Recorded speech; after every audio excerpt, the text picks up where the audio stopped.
Hi, everybody. Welcome. Woo! I think this is the 23rd. Wow. I can't remember at this point. I feel like I've just been lucky enough to have many conversations with That's awesome. wonderful That's impressive. people. So, yeah, it's been really nice, but it's been a little bit of a hot minute since I've done a couple of these. The last one I did was with Jess from Honest Fiction, who was so sweet. And then Oh, YouTube deleted most of the video.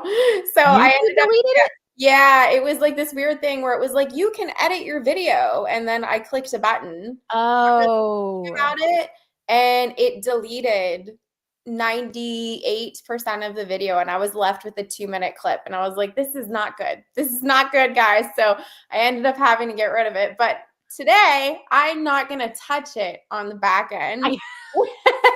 I'm just going to leave it and hope that it's fine. That's my okay. goal. But everyone, I am joined by the very lovely Amber Alise. Amber and I were supposed would you prefer to be called Amber or Amber Alise?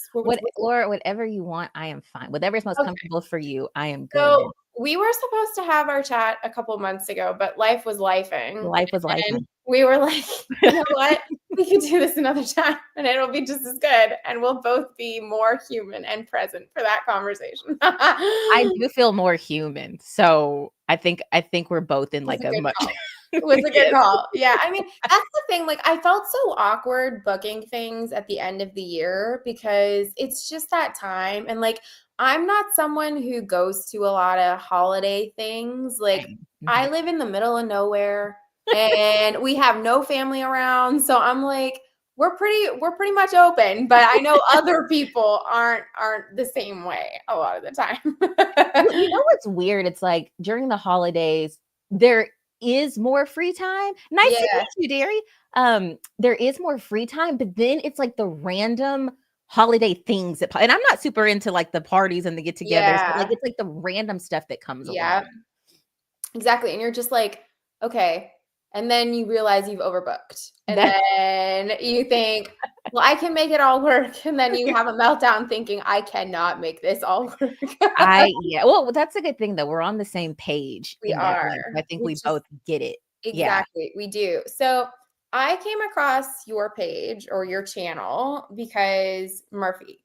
Mhm. And at that time, she was telling me that she was starting up a book club with this lovely person named Amber Alise. And I was like, I have not heard of Amber Alise. She's like, you should go look her up. And I did.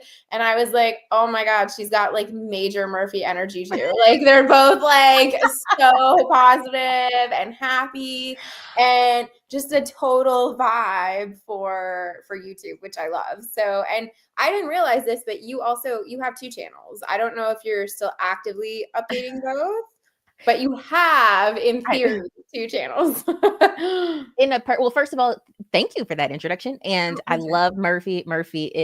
She's become one of my really, really good friends. And yeah, I feel like we connect in a way, like it feels like I've known her forever. Yeah. So, and then the fact that we both love books and all of that, that's great. And as far as my other channel, my goal this year, I would love to be consistent on both. That is Right? Yeah.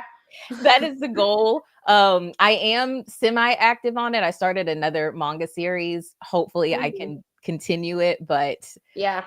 but yeah, that's it. I do you as a writer and a creator, do you find yourself having to, well, I guess they're both creator things, but do you find yourself having to put one above the other, or do you have a good Yes. balance of it all? Yeah. Yes, it's interesting because a fellow author friend, her name is Nikki Callan. If you like romance Okay. novels, her book is coming out in March. It's called Stick With It, I believe. So you With can go it. check that out. Okay. But she was asking me the other day, she said, are you having more author chats and stuff? Because I had a couple at the end of last year. I was really lucky that I interviewed Penn Cole, and then I interviewed another author named Emery Jarman, who just had her debut come out.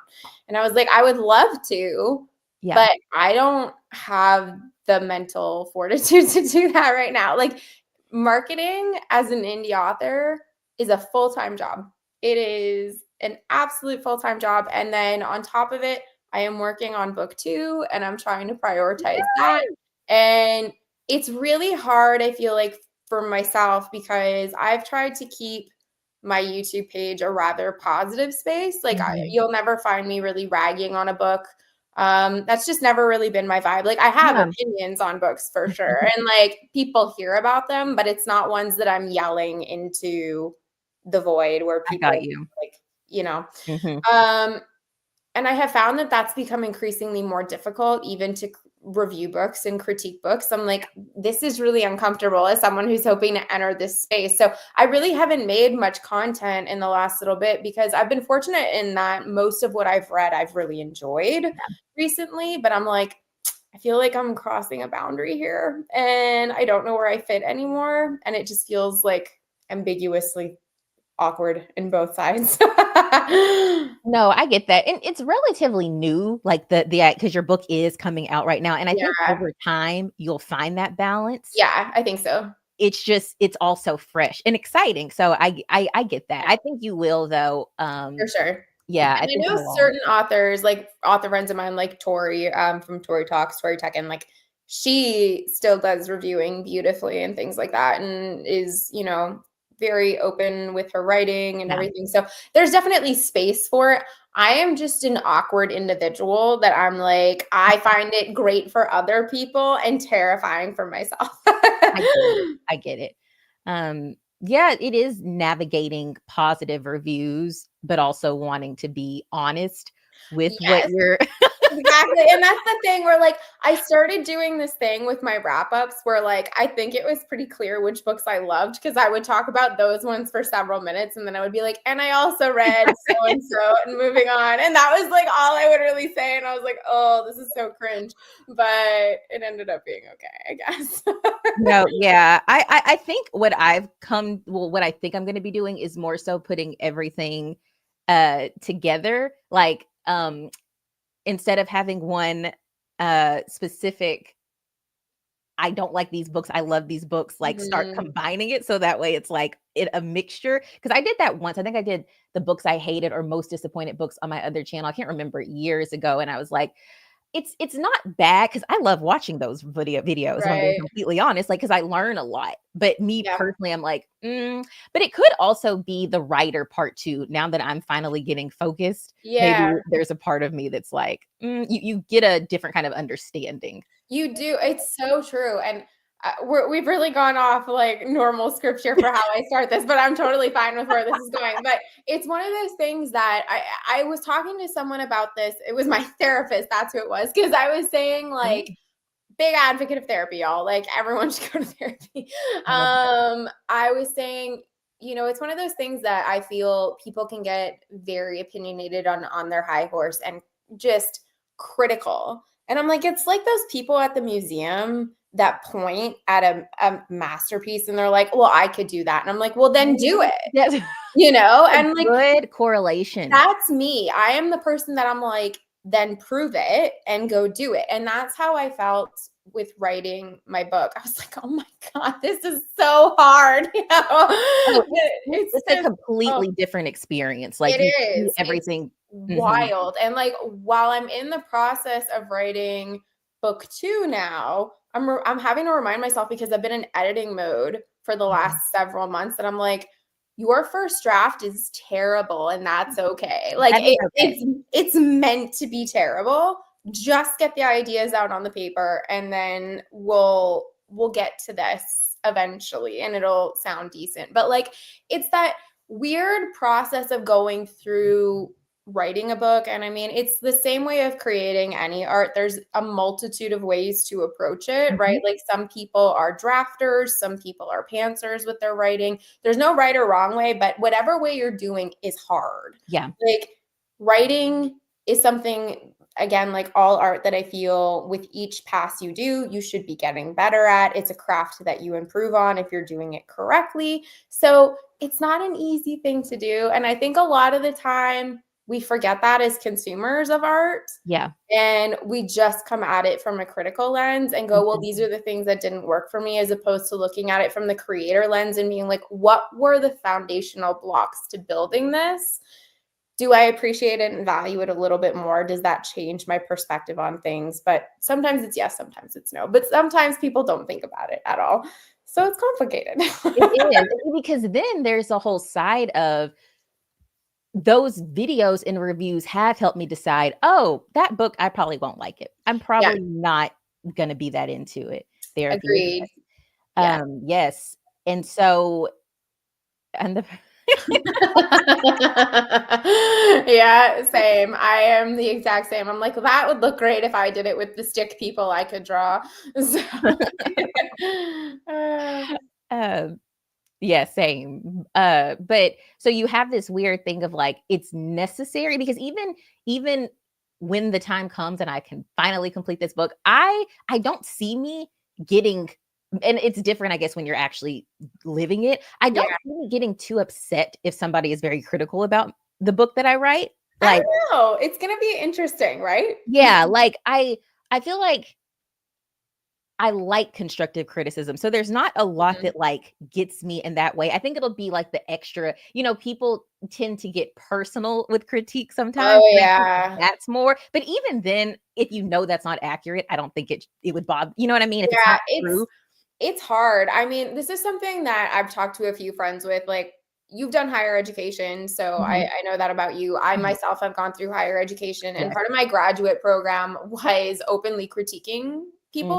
Mhm, mhm, And I developed a pretty thick skin for that because, like, my supervisor made it that you had to come to class ready to defend yourself and your grade depended on it. mhm, I was like, okay, so I feel like I can take on constructive criticism, mhm. and a lot of the time, like, that's why I love being in a writers group, because I'm like, guys, I'm missing something here. Like, what is it that I'm missing? Tell me, like, and let's talk through it. But simultaneously, I've already told myself that I will not check Goodreads for the first while because Oh, okay, okay. I don't want to be bombarded with feelings. No, I agree. That's a lot at one time. Exactly. Yeah, So yeah. I've decided what the approach that I am going to use is that my husband is going to check them and he is going to relay the ones to me that he feels are constructive.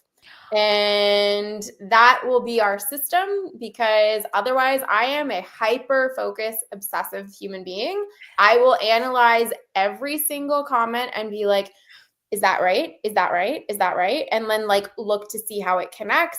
So for me, just for like my mental well-being, I think that that is the safer Oh, approach. I love that, and to have Yeah. somebody you care about being the one to filter it, I think that's good. I Yeah. think that's a great idea. Yeah. So if you have somebody that can do that for you, I feel like it's a good approach without becoming hyper obsessive, because I know for some people reviews can do a lot to their mental well-being. Sure. Yeah, Yeah. yeah.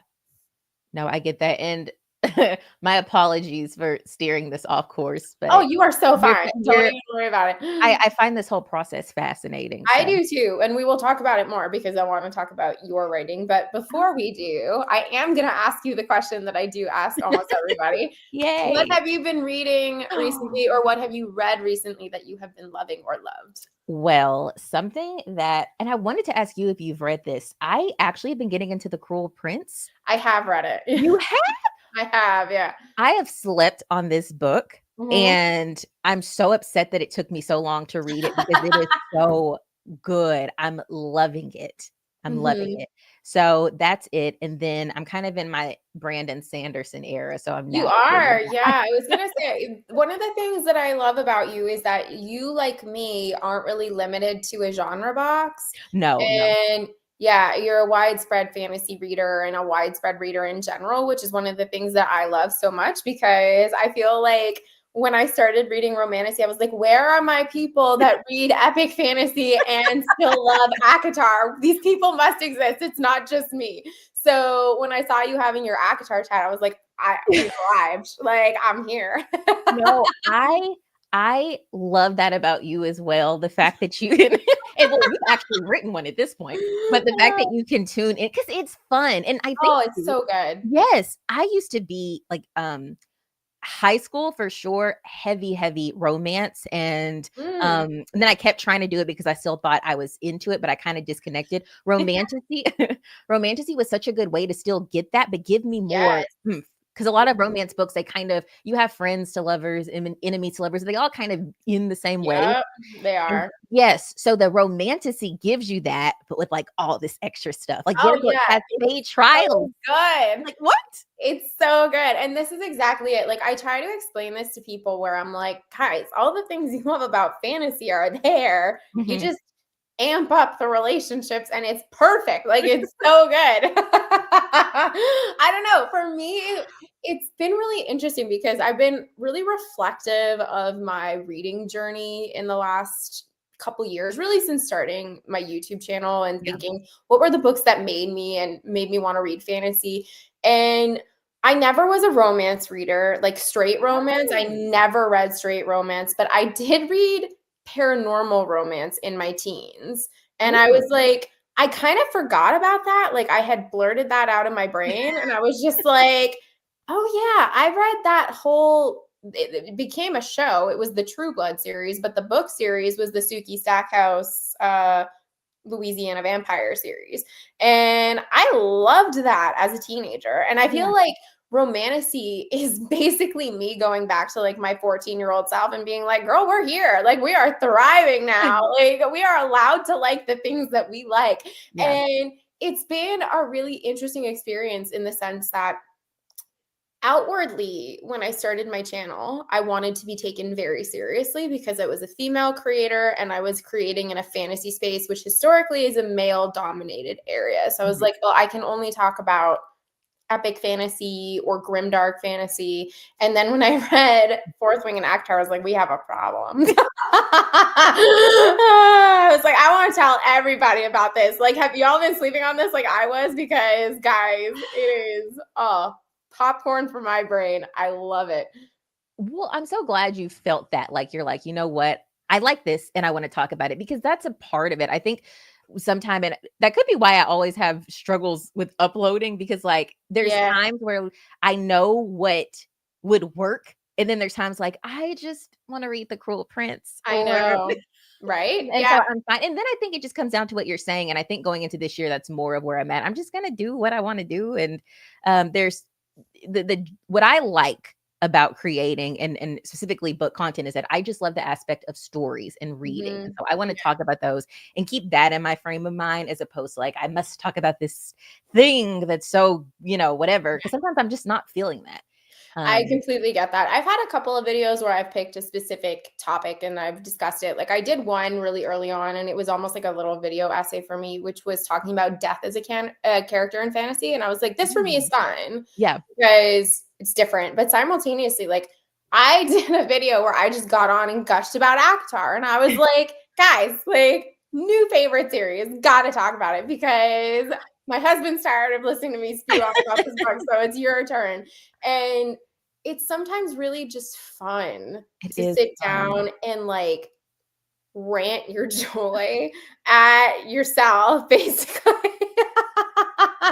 Because filming content is so weird. And like, that's one of the things that no one really talks about is how weird it is to like, you sit down and you make sure you're centered and you do this and you go, okay, does like everything look normal? Okay, mic's on, cool. And then you talk to yourself for however long you're there.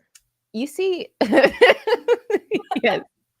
That right there, like, sometimes I just wanna be like, just a streamer. Like, I I know, like right? yes, I think it comes off more natural. I It think it's does. more yes, I think the emotions are different and the interactions. The thing Oh is, the yeah. way YouTube is set up, They it's don't like like it. they Yeah. don't like it. They don't like Yeah. it. They don't. It's and then the viewers are so used to a certain form of content, Yeah. whereas although you have some who really like it, there's a lot who want you to just Mhm. be right. But sometimes I'm like, I need Yes. to switch to all streaming because like I feel more myself. Yeah, 100%. I get that completely. It's the setup is so manicured for everything, and I mean, like, I'm part of the problem, right? Like, I've got my beautiful shelves behind me, and I'm like, "It's aesthetically pleasing," I'm like, "I spent a lot of time on this," but, like, the reality is this is just how I live. Like, Yeah. I like having this is in my home, but it's become a standard. I feel like that we've just perpetuated this idea that, oh, if you have a booktube channel, these are the standards that you have to hit. Whereas Sure. opposed to a live stream, it's like, show up, be yourself. And that's just the difference between the two. It's weird though. How does that happen? Like, I guess because you are live, but it's weird how you don't have that more performative thing on live streams as opposed to I a video. know. I don't know how that, and you would think it would be more. I love this for you, Derry. Yay! It doesn't make sense because you would think if people are watching you in real time, you'd be more like, hi, and then, but I'm like, no, I'm just chilling, I'm vibing, you know. Right. I think part of it too is the ability to interact with people, because the hope is that you have people in your comments that you can, interact with them. And then also if you have someone on the live stream that they'll play off of you and feed off of you. True. Whereas when it's just you and your books, you're like, hey, look at my nice things. So you're not just looking at me. Cause that's kind of how I get so awkward. I remember like the first time I sat down to film a video, it was with my phone. And I was like, okay, here we go. And like, I'm not centered. My eyes aren't on the lens where they should be. Like everything about it was so awkward. And I was like, no one should watch this, but I'm going to put it on YouTube anyway. And lo and behold, a few people did. But it was interesting because with those few videos, I felt like I was slowly starting to build a little community. And then when I started doing the lives, it became that much more special when those people started showing up. Yes. I was like, oh, you guys are like real people. We can actually talk to each other now. No, it's a very cool thing. And like, it's the only issue is because I like it, like I've experienced it. I'm kind of, I had a whole nother channel. Like I have this thing with starting things and then deleting them. It's a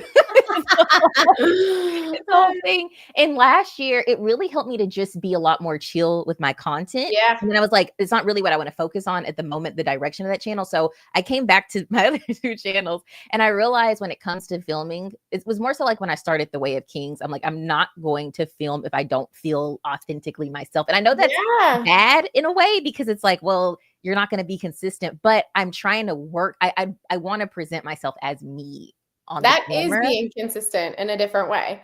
Thank you, Laura. So I think that's you said that. Yeah, no, honestly, I think, and I've taken on a very similar approach where I was forcing myself to put out mass amounts of content last summer. And I was like, I'm hitting burnout. Like, this is not fun for me anymore. And this is meant to be fun. I am not earning an income from YouTube. Like, that's just not a reality. So for me, it was, I don't have to do this if I don't feel like it. If it is bringing me stress or not joy and frustration, it doesn't have to be a thing. So I haven't done any of my end of the year content. Yeah, I did one, I think. Unusual for me. Like last year, I had a ton of end of year things. This year, I did none. I'm still debating if I'm going to do it. I'm like, I can do it in March. Who wants to hear about my December search? But like you said, though, we've created such a and you're right. We're a part of it. So it's but there is such a formula, and outside of even BookTube, there's just this formula of how you do things on social media, and it's like you don't though. Like if you do want to talk about it in March, you can. You know what I mean? Like, there's no limit to it, and who's to say what we have to subscribe to in that sense? Like, obviously the algorithm might favor you or punish you, but like if that's what you want to be doing, then that's what you should be filming. Like, there is no mandate of this is what I must do. I mean, it's different. Again, I feel like if it is something that you are doing for income, then there's a very specific formula that you got to stick to at that point. But when it's a recreational thing, you should just be doing what you want to do with it. Well, yes. And I don't want to forget that I love reading. I truly love books and reading and being able to travel to all these places in my mind. I think that is so fun and fascinating. And I think creating content, you can sometimes lose that. And so I never want to lose 100%. How much So, I get that. Thank you, Matt. That is very sweet of you. And Vera, hello.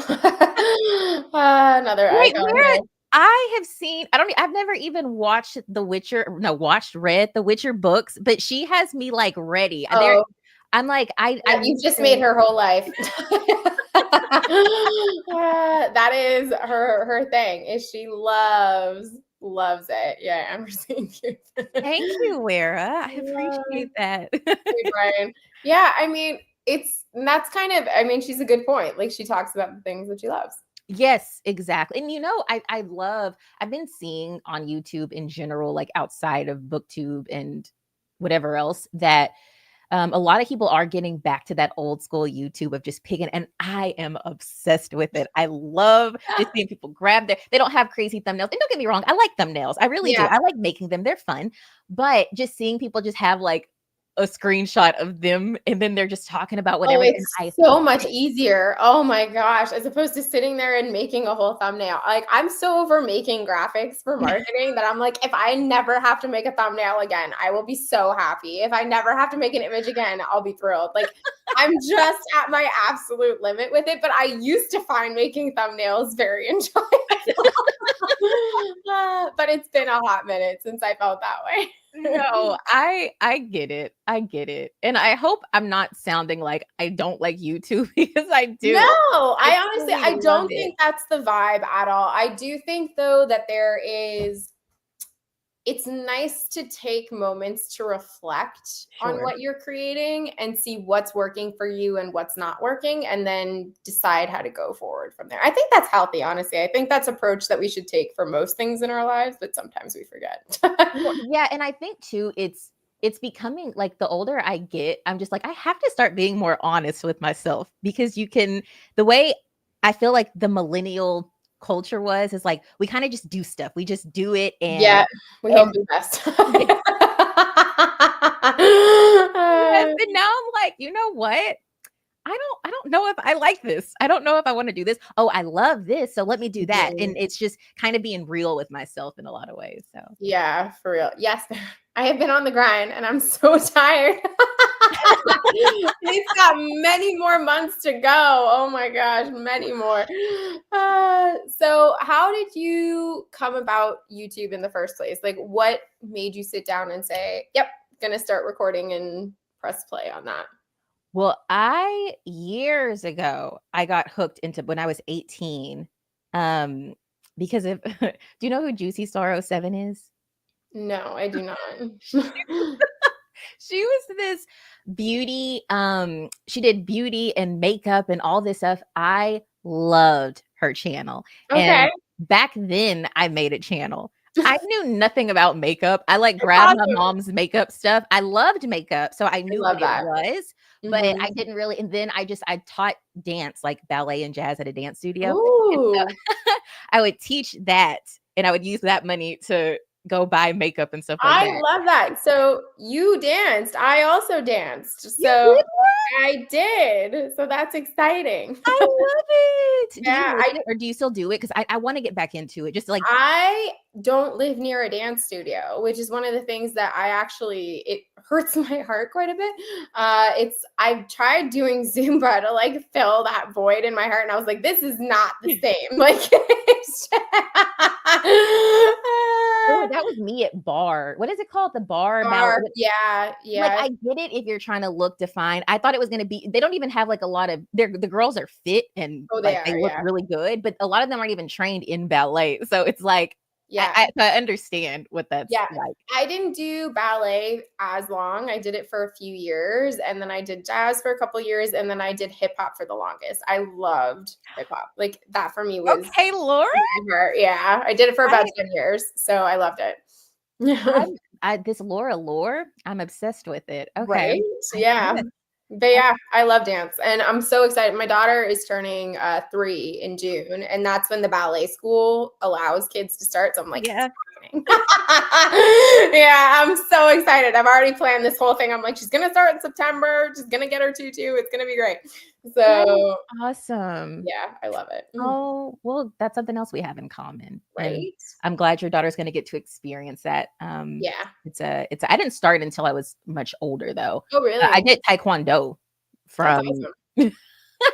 My dad made me from like 4 to 12. We are gonna put her in a martial art as well. My husband does MMA. He Oh, does jujitsu. So we were nice. like, she needs to know how to defend herself in this world. So This she's world, going into one. it is something. I hated it. I'm not gonna lie, growing up because I wanted to do dance and I was on a very strict routine, like Mm, at home and then at the karate studio or taekwondo studio. And but now there's a lot of things that I appreciate about yeah. doing it for those years. So It gives you quite a bit of discipline. Quite a bit of discipline. it Which, does. like, if you're familiar with ballet, also gives you quite a bit of discipline. You know what's It's funny? just a different kind. I am so like it's strange. I think I needed that because the inside of me is such I'm so bad at listening. And so the Oh, fact that I've okay. done all these things, I think it's really good because Yeah. otherwise no telling what I would have been up to. So funny because, like, that for me was part of why I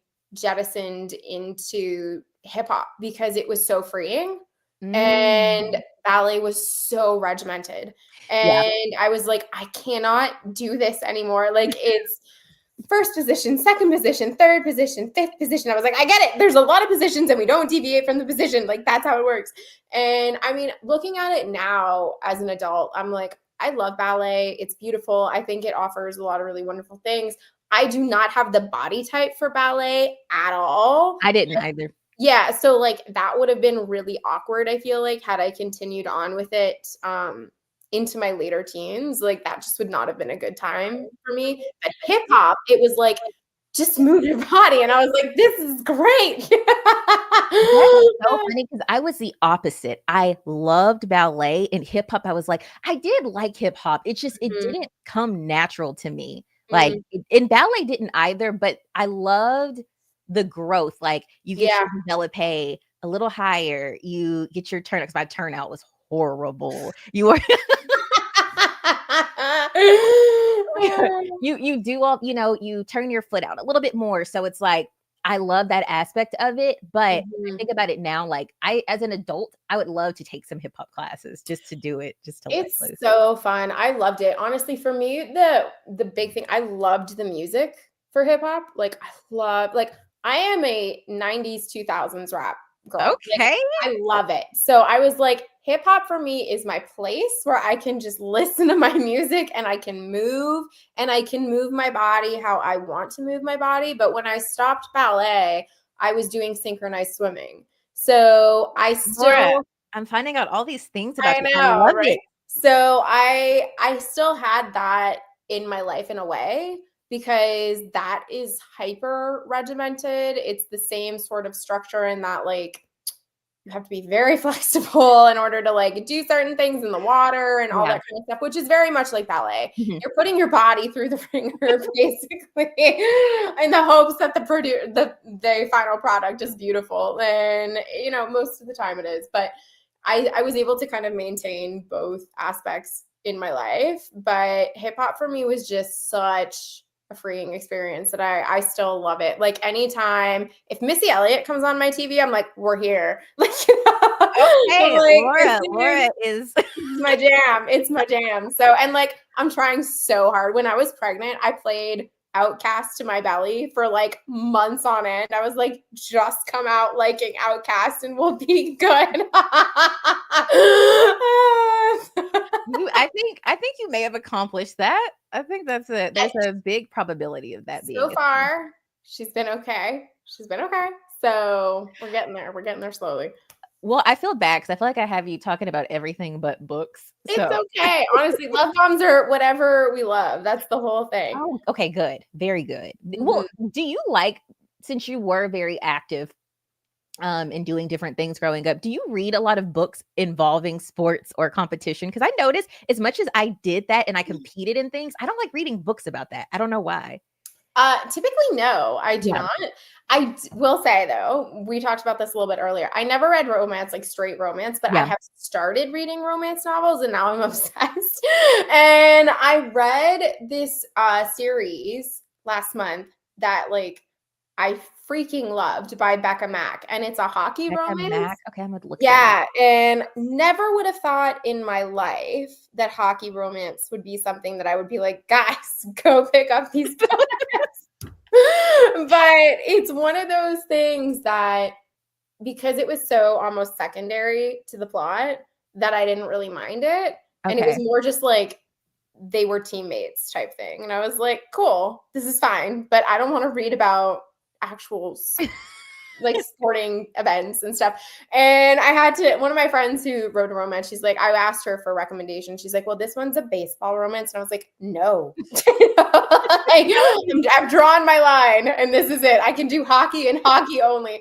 So, The hockey romance thing has been a thing. So I think I may try this author out. her banter, 10 out of 10. Like 10 out of 10 banter. And that for me is what I enjoy about the romance genre, is that it has to have good banter. And if it does, perfection. Perfect. Okay. Yeah. Is this a play with me? No, consider Yes. playing. Those are all part of the same series. I will say book 1 is the worst one of the bunch, and I still super enjoyed it. And I highly recommend the audiobooks for these. Like highly, highly, highly recommend the audiobooks. Oh, okay. So here's some stuff, some tea. I I have the hardest time using audiobooks, and I want to because I feel like that would also help when it comes to content creation if I could read faster, because I have recently tried immersive reading? There's names for everything now, but like immersion reading, yeah. Yes, immersion reading. I put on I'll listen while I'm reading, but I still have to have the text right in front of me. I can't like walk, for example. Derry is correct here. 1000% start with rereads, because you already know plot wise what's going on. So if you tune out a little bit, you're like, I still know where we are, and you can tune right back in. And it's good practicing for your brain. Exactly. Audio teaches you to slowly to engage. And I very much recommend this. Like, you pick a book, pick ACOTAR. And anything that's like easy brain candy that you know, and you go, yep, I'm in, and that's it. No, thank you so much for that suggestion. I love that idea. Yeah. Okay. I should have did it when Murphy and I were doing those books, because now we're doing all new books that we haven't read. That would have been a great time to read that. Well, but there's other books I'll reread. So that's fine. Yeah. Vera really wants an opposite attract playlist. You know what? We got you. We'll make that happen. There you go. Where was Nalini Singh apparently has a contemporary romance series too, in addition to fantasy romance centering around rugby players. I mean, I could deal with rugby because it's not baseball. Let me type this, because as y'all give me recommendations, I'm literally putting them in my cart. So yeah, and I think Anne Flosnick, Derry, is that the one that narrated Live Ship, that everyone is not a fan of? Did you get the name? Yes, I got the name. Perfect. But yeah, I highly recommend doing that. And then also starting out at a slower speed and then slowly increasing is the way to go, I think. Okay. Yeah. No, see, I learned stuff. I love it. Right? That's why we have these conversations. They're very beneficial to us readers. They really are. I love that you do this.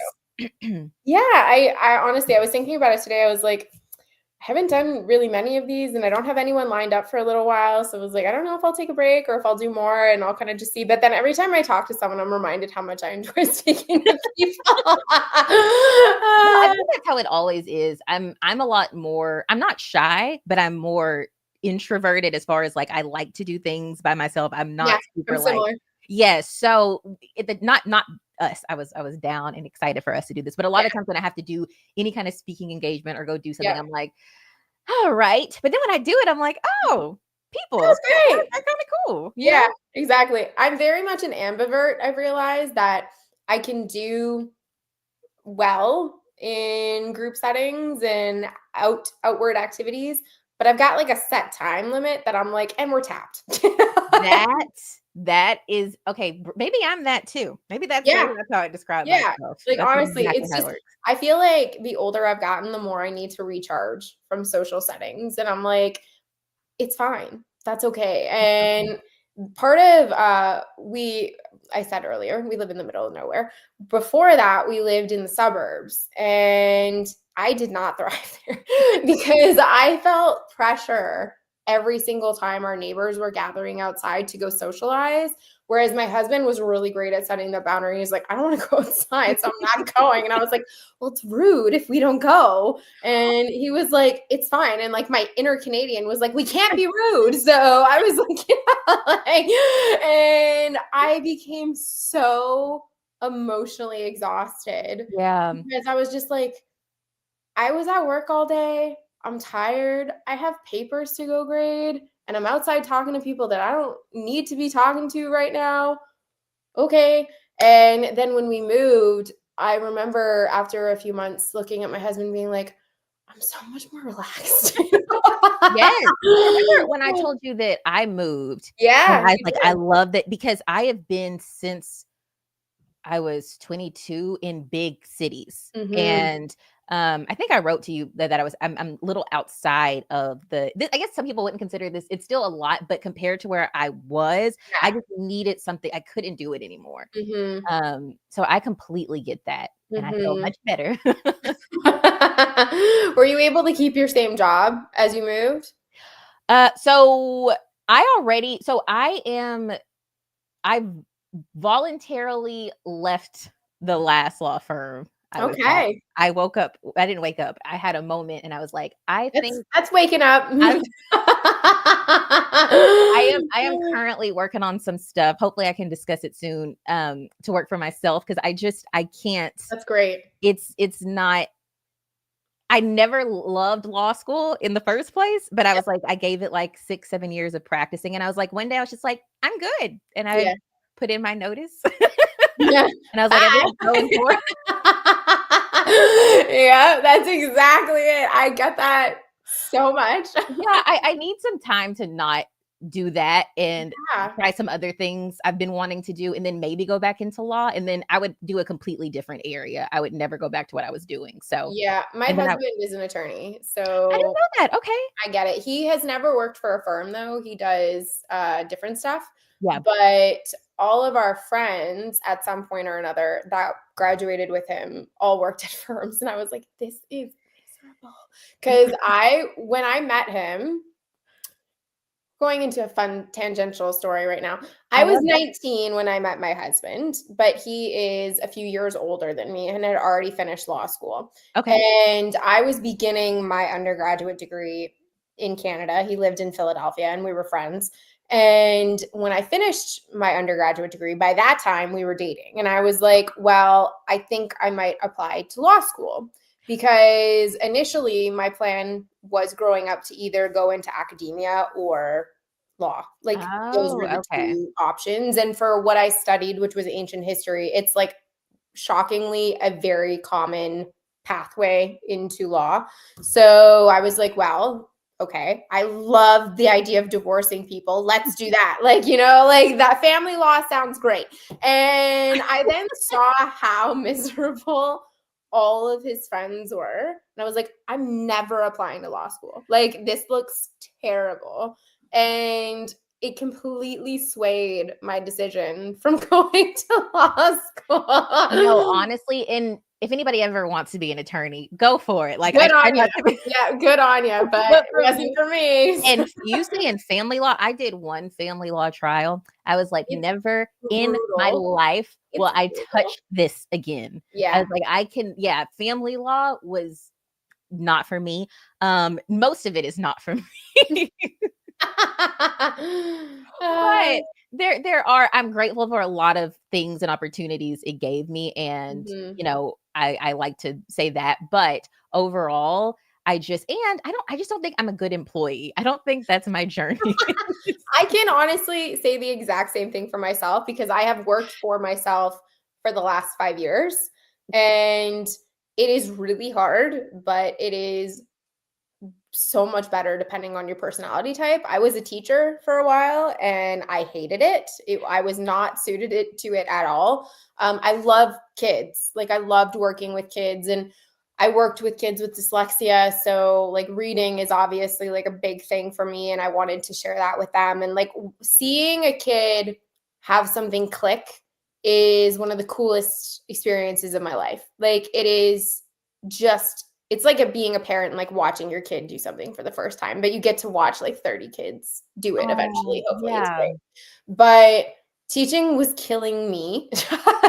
And I left and I have not regretted it for a singular moment. That's what I So tell I am the same way. I am the yeah. same, like, "But what about all the time?" Yeah, well, I spent the time and it's all good. It's a But and that's the thing, it's not wasted time because it's still going to pivot you onto whatever path you are going to be doing, and the chances of you having done that before this anyway, like, probably wouldn't have happened. that's a good point. That's and I think people, like, it just sometimes you like, I think people have to accept because 'cause it's been weird. I think it's affected other people more than it's affected Oh, me yeah, that 100%. I don't that I Yep. know, like, practicing law, and I'm like, "You have to understand, like, just people change, things change," and to be Yeah, honest, I never was just like, "I'm excited to do this." Like, very early on, I was like, "Yeah, I don't." yeah. I graduated early because I wanted to get out. I did Get and, like, out, yeah, exactly. it wasn't the main thing that I enjoyed was my bar exam because I didn't have to deal with I could study on my own. There weren't people following up on me. I You was just might be like the first person to say the thing I was most looking forward to was the bar. now the last 2 weeks, I was stressed because I did not study the like, I would tell people, "Don't Yeah, do anything that I did." I did not study the way that I should have. It ended up working out, but, before that, I was like, "You know what?" When I think about it, I'm like, "That was the only, like, real peaceful time I had." And yeah, then you go and you start working, and it's I rough. just it is. It's not, So and this is something that Josh and I have talked about pretty religiously with our daughter. I'm like, what are we gonna say to her if she says like I want to go to law school? He's like, well, if it's what she really wants, like I'm not gonna say don't do it, but simultaneously we're not gonna be saying like, you know what we think you should do.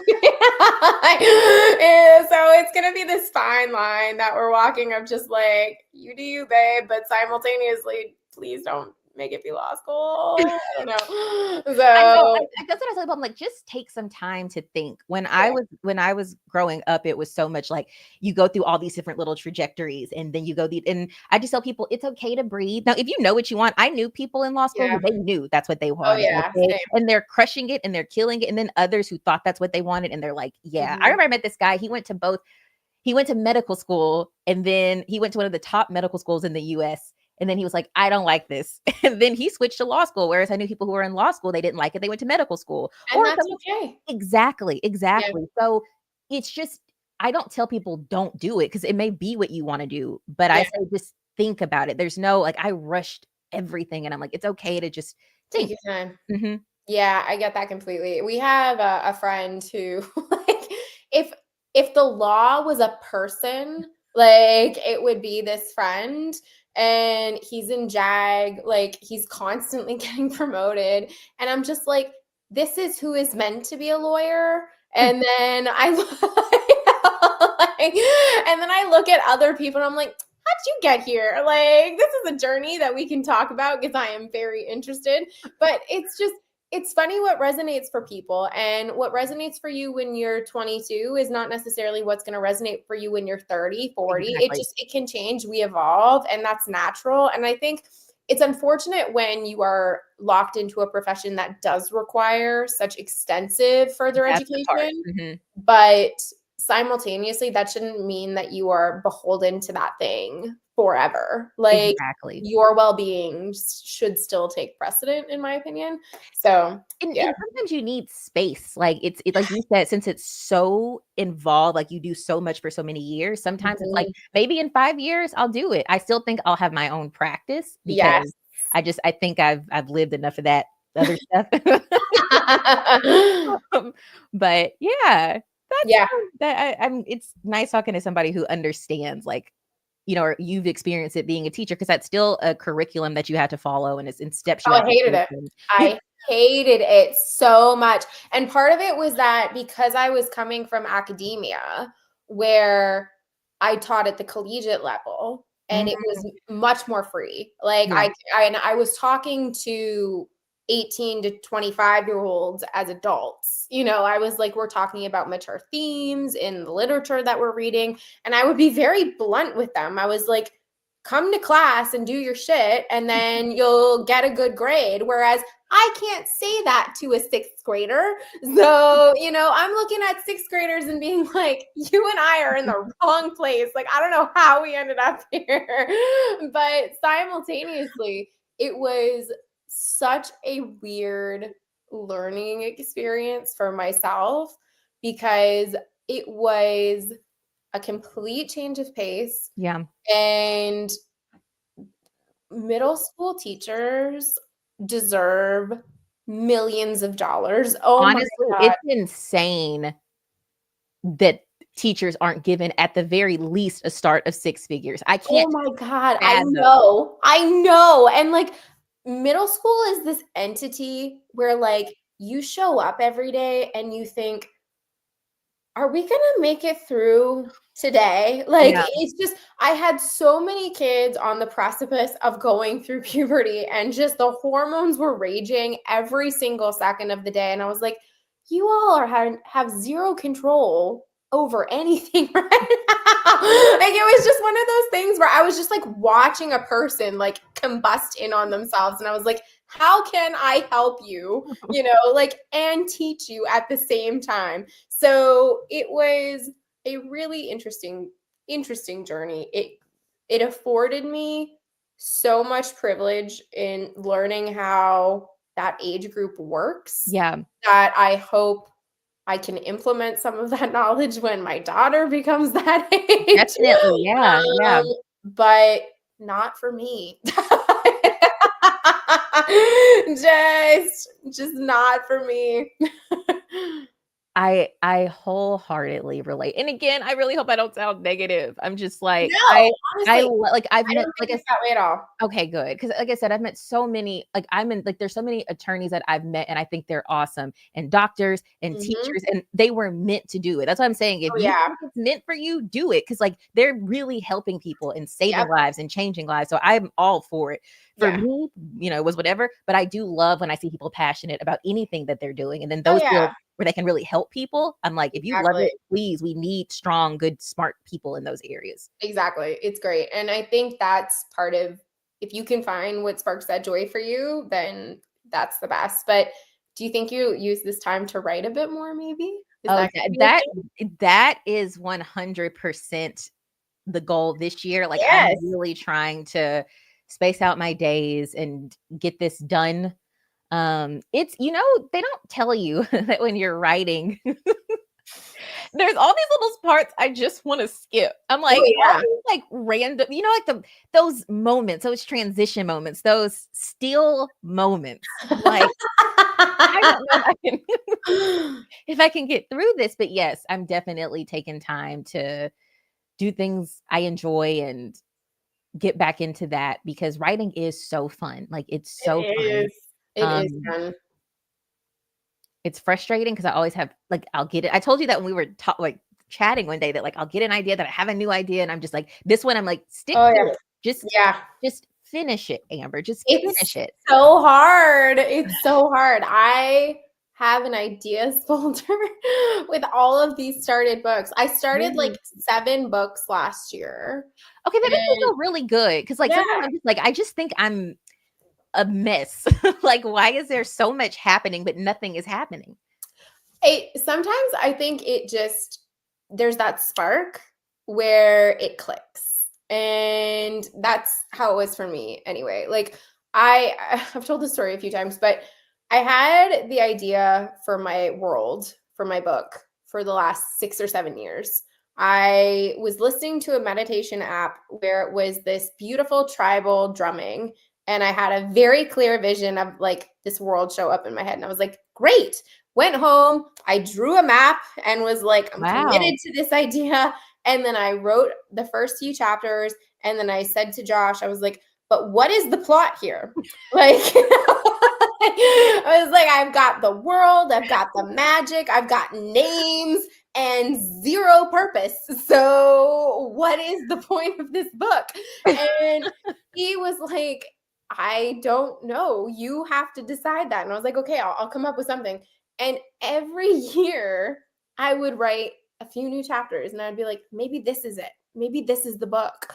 And he would read them and be like, yeah, maybe. And I was like, that means no, I get that. I get that. I was so mad. And then this year I picked up Fourth Wing and then I went right into ACOTAR and I was like, I have my book. Like, I have it. Oh, wait a minute. So you did all of this last year? Oh, yeah. Mm-hmm. Girl, like, yeah. Wow. See, I already told you before we started the stream how proud I am of you. Like, this takes it to a whole nother level. I hear that happens, like, when you really have that spark. You got it. Yeah. It's like itching to get out of you. And it's been a really interesting juxtaposition between writing book 1 and book 2, because book 1, draft 1, I wrote in 3 weeks. And I was just like so involved. Yes, I went hard. Committed to romantasy last year. It became my personality.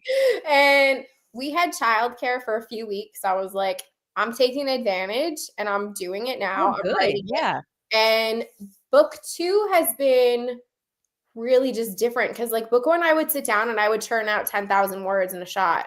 And now I'm like, we got 1,200 words. That's a win. And I'm like, those were the most difficult 1,200 words that I've written until the next 1,200 words. Interesting. Yeah.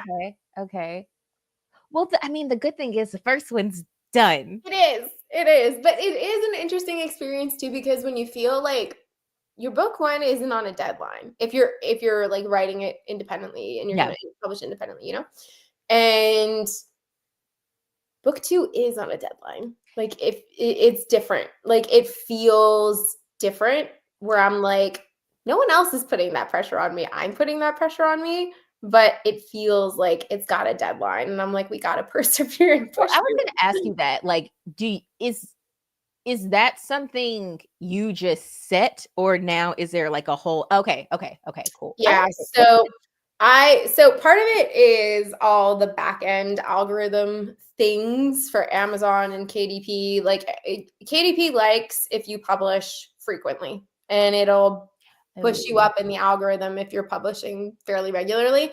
I think the cadence that it likes is every 3 months. And I'm like, well, that isn't happening. Well, oh my God, that makes sense with Frida McFadden. I was like, that you just taught me something. Okay. Yeah. So that's why a lot of indie authors will put out like an entire series in 1 year, because KDP and Amazon favor that. And anytime you go to Amazon, if you buy a book, when you are on that page, it'll show you at the top of the screen, it says, you might also like blank. And it shows you. And it's things like that the algorithm notices when you're being active. And it's like, well, we could help you there. And it gives you those little types of perks. So it incentivizes the regular publishing on the platform. Okay. So do you have like, you're not trying to do it in 3 months, right? You're trying to give yourself. No. So book 1 is coming out in June. Initially, I was thinking book 2 would come out in December. I'm thinking now it might come out in January. Just to give me a little bit more of a buffer, because end of the year, again, like I was saying earlier, like people already have their stuff for December. Why not give people something at the end of January? But you know what? That's kind of cool, because people will be like starting over and looking forward to all the new books. I think that's a great, and it gives them time to like get into your book, read it. Yes. And they're like, okay, where's the second book? I like it. I hope so. But the way Philip did it, writing all 3 books before publishing, is that bravery in your own writing or pure madness? I think it could be a combination of things.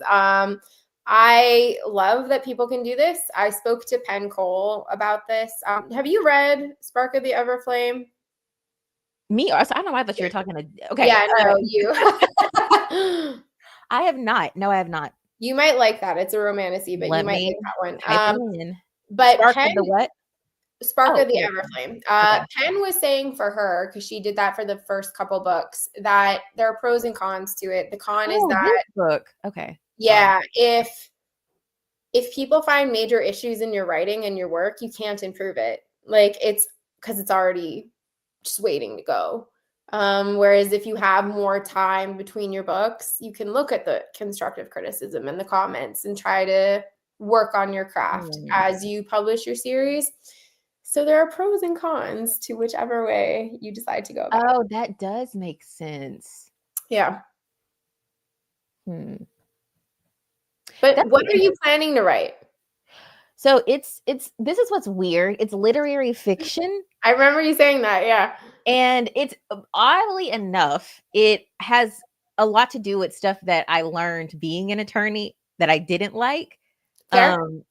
Not necessarily that I didn't like, but my perspective on the legal system Mm-hmm. and how that affects other people's like how it affects people who may not have gotten into a lot of trouble, but how quickly that can escalate. And is Mm-hmm. that right? Is that fair based on the main character's situation that she's Mm-hmm. dealing with? And so it's I love really that. weird because it's not anything that like I would think to read, but it's something I'm passionate about writing. Mm-hmm. That's interesting. I love that. I've written, I wrote one book before this current book. It's not finished. It's like 80% done. Okay. And I wrote it where my main character is an academic. And Wait. she gets a job for a guy who's a dictator. And he's very much modeled off of my supervisors. Why do we have so much in common? That's kind of scary. Right? Like, yeah, I think, and it's funny because I just did a reread of Emily Henry because I love her so much. And she just like, she speaks to my soul, Emily Henry. I love her so much. And I was sitting back a couple nights ago and I was like, oh, I have an idea for a contemporary romance book. So I went and I plotted the whole book and I started writing the first few chapters. And once again, I made her an academic.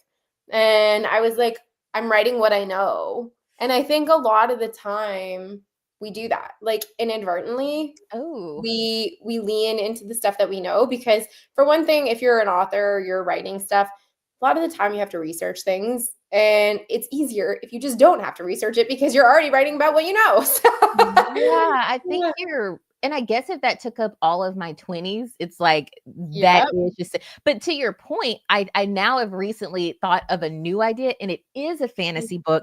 And I'm like, I could see me writing that one faster, but part of me is like, I need to finish the other one to finally complete something. But I get it, but simultaneously, like I stopped writing that other book to write The Forgotten Dawn. Like when you got really, that bug, oh yeah, I am a very firm believer in if you're forcing yourself to write it, it's not that it won't ever get written. It just might not be the thing that you need to write right now. oh, you may be on to something. It's going to be like a whole thing.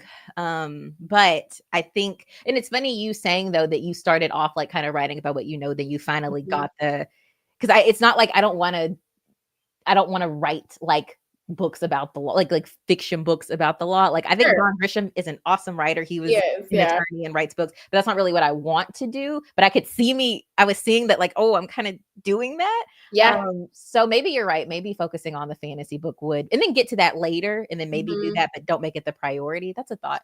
Yeah, I think one of the things that's so fun too with writing a fantasy is if that's your first book or sci-fi, fantasy, sci fantasy, whatever you want to call it, you get to be so creative. Like there are Yeah. no rules, right? Like you can just do what you want, write what you want. Whereas I find with things like lit fic and contemporary romance and stuff, like the genre is more defined. Yeah. So you're more limited in that regard and stuff like that. And it's just there's something so amazing of sitting down at a computer or with a notepad and paper or whatever you want and creating a world that doesn't exist. That's Like true. it's just so fun. It It's so is. fun. Yeah, and it lets out that creative side of us that I think gets so suppressed, especially as we do become adults and we are in school and working, and that kills so much of your creative. I thought about it when I finally quit, and I was like, I didn't realize how much of me was like gone, and I have to Yeah, find that again. So you're right, I being had able to, that. Yeah, yeah, completely. It's funny. I was talking to Philip Chase about it. I did no fun reading when I was in my graduate work. it's hard 'Cause to there's do no it. time. Yeah. There was no time. I had 500 pages of reading to do a night, Mhm. and by the time that my eyes finished bleeding, like, I wasn't then gonna go pick up a fantasy book. So, it was years of telling myself, like, I'll get to it eventually, and finally being able to return to something that I really loved and being like, oh, Yeah. yeah, I can love both things. Like, it's nice. No, you nailed it. Like, I feel like this was therapy for me.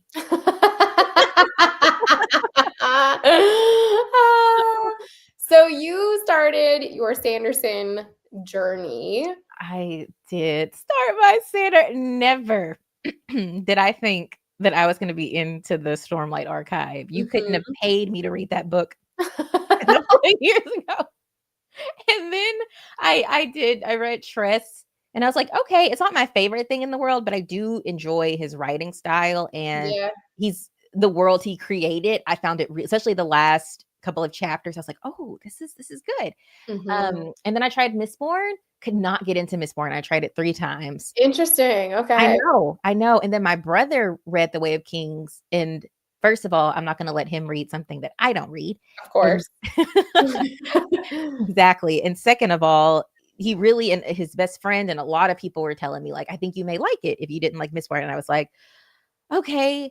Ended up falling that is my favorite book of all time now. Wow.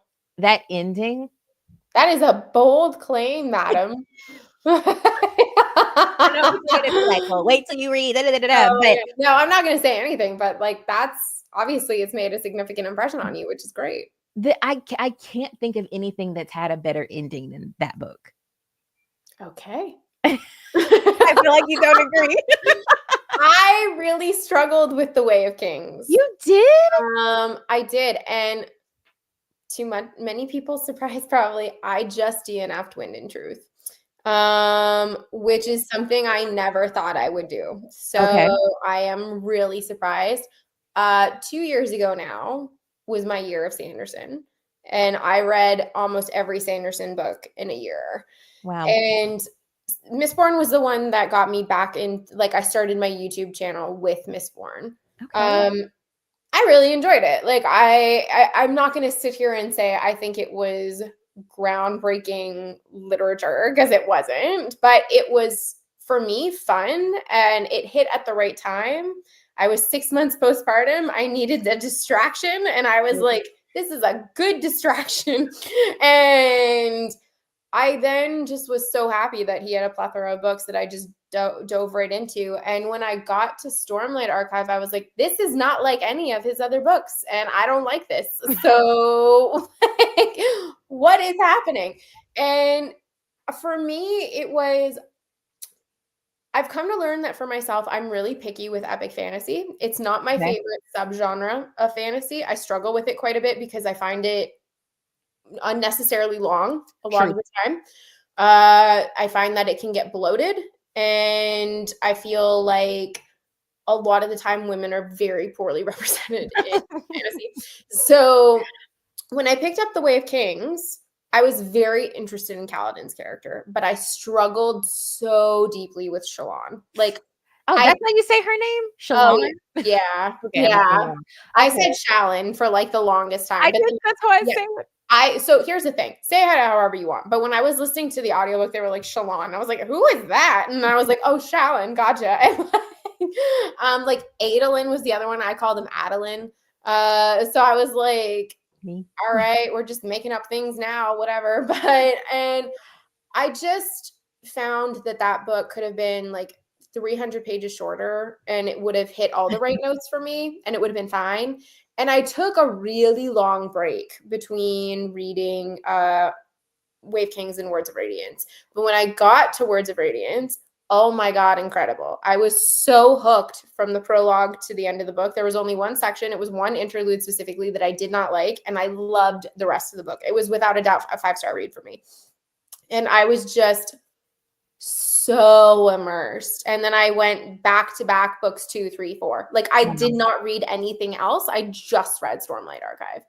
And I loved Oathbringer, and I really enjoyed Rhythm of War. So I think that it is a good series, and I am very surprised that I did not decide to continue with the 5th book. Well, I'm gonna be honest with you. I have a confession. I have started Words of Radiance, and I can't get into it. I know. Don't Interesting. tell anybody. I won't. is Between a us. private conversation. Yeah. Yeah, I've been, a lot of people have told me to try Warbreaker. I am loving Warbreaker. Oh, I love Warbreaker is my favorite Sanderson. I love Yes. Warbreaker. I'm so happy that I read it, and I'm hoping that this helps, but I was like, I can't believe, because I cried for weeks after The Way of Kings. I loved Did it you? so much. Oh, I love that. Yes, I cried for a week straight. Like every day Oh, I would wow. cry because I found it so beautiful. So I was shocked that I wasn't connecting, and everybody's like, do Warbreaker. So doing Warbreaker has been really good. I'm still scared that I'm not going to want to read Words of Radiance, because I really do want to get back into that world. I loved Dalinar and Galadin. Oh, Dalinar is my So favorite character. I love Dalinar. Yeah. yes. So I'm just like, Yeah. but Warbreaker. I love Warbreaker. It's got my favorite characters. I oh, love that's your them. favorite? Oh, Yay! yeah. Light Song is my favorite, and I love Nightblood. So it is two of my favorite characters. I love them both very, very much. But funnily enough, it's like the romanticy that Sanderson wrote. So I'm like, makes sense. Yeah, I think I was like, now you've nailed probably why I like it so much. I was like, this Right? is different. Okay. Yeah. Yeah. Like, Exactly. And honestly, I found it's why I liked Tress quite a bit too, because I was like, this reads like a romantasy. So yeah. I think you pinpointed a lot for me. It's interesting, but like I've gotten to the point now where I never used to DNF books. Like I don't know about you, but I was a serial non-DNFer. I was like, well, what happens if it gets good? Like it's guilt. I can't not read it. And I made it through, I think, the equivalent of like 600 pages of Wind and Truth. Whoa, you got pretty far. Yeah, it was like, I'm calling it. Like it's just I'm not getting better with that, because sometimes like that is time. Like it's so and much time. yeah, the older you get, you just realize I need more of my time than anything on this. Yes, it is a commodity time. Yes. When I do pre-record my videos, I end each video with saying, I'm like, thank you for spending your time with me. And like in the acknowledgement section of my book, I literally verbatim say, thank you for spending your time with me. I know how valuable it is, because it's like, it's funny, since having my daughter, one of my good friends who inspired one of the characters in my book, I love him so much. And he's so excited to become a dad. Like he really wants to become a dad. And I'm like, you're going to make a great dad. Don't rush it. Take your time. Like you invest in yourself for now, because you will never have this much time ever again. And it's one of those things that you just don't realize until you become a parent, that you're like, oh, this is what they meant. Like, cool. And your time is not your time anymore. So it's one of those things now that I am very selective of what I read, what I listen to, what I watch. And I'm like, if it's not working, it's not working. Time to go. Well, I tell everybody I know who's a parent, like, y'all are on another level, because I feel like I can barely function with me. And then I'm like, you have a whole beautiful human that you're taking care of on top of that. Yeah. And it's insane. Like it's a great thing, right? It's wonderful. But exhausting. But yes. I love your candidness. Here's the thing. I am an IVF mom. I worked really hard to get pregnant. So I'm very blunt with the realities of motherhood, in that even though I worked so hard to get pregnant, like motherhood and parenthood is no joke. And I need breaks from it. Like that is why I started my YouTube page. I was like, I need something that separates my identity from mother. I want to remember that part of myself that existed before this little creature did. And it's one of the reasons I love writing. And it's a way for me to be expressive and creative and have time with myself, and I've always been a person who values alone time, even though I love talking to people and catching up with people. It was funny because my husband and we dated internationally, long distance, for a few years while I finished grad school. And when we got married and moved in with each other, we sat each other down and we were like, I need alone time. And because of the fact that we had been together for 4 years, but we had Yeah. never really been in each other's spaces for extended periods of time than longer than like a couple months. And I was like, I'm more than happy to be around you, but like also go away.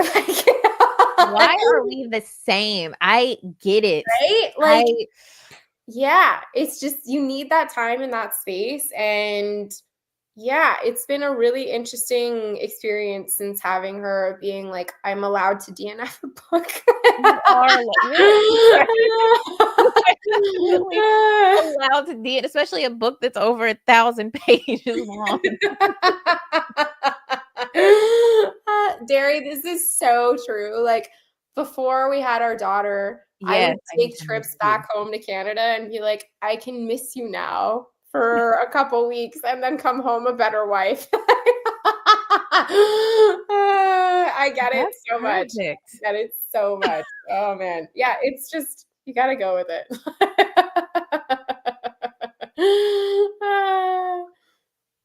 Well, the good thing is you're doing it. You have your channel, you have your book, you're working on your second book. You quit the job that wasn't fulfilling for you, and you Yeah, are making sure that you give yourself that attention that you deserve. trying to. Trying Some to times are better than others. I get that. I Yeah. get that. Mhm.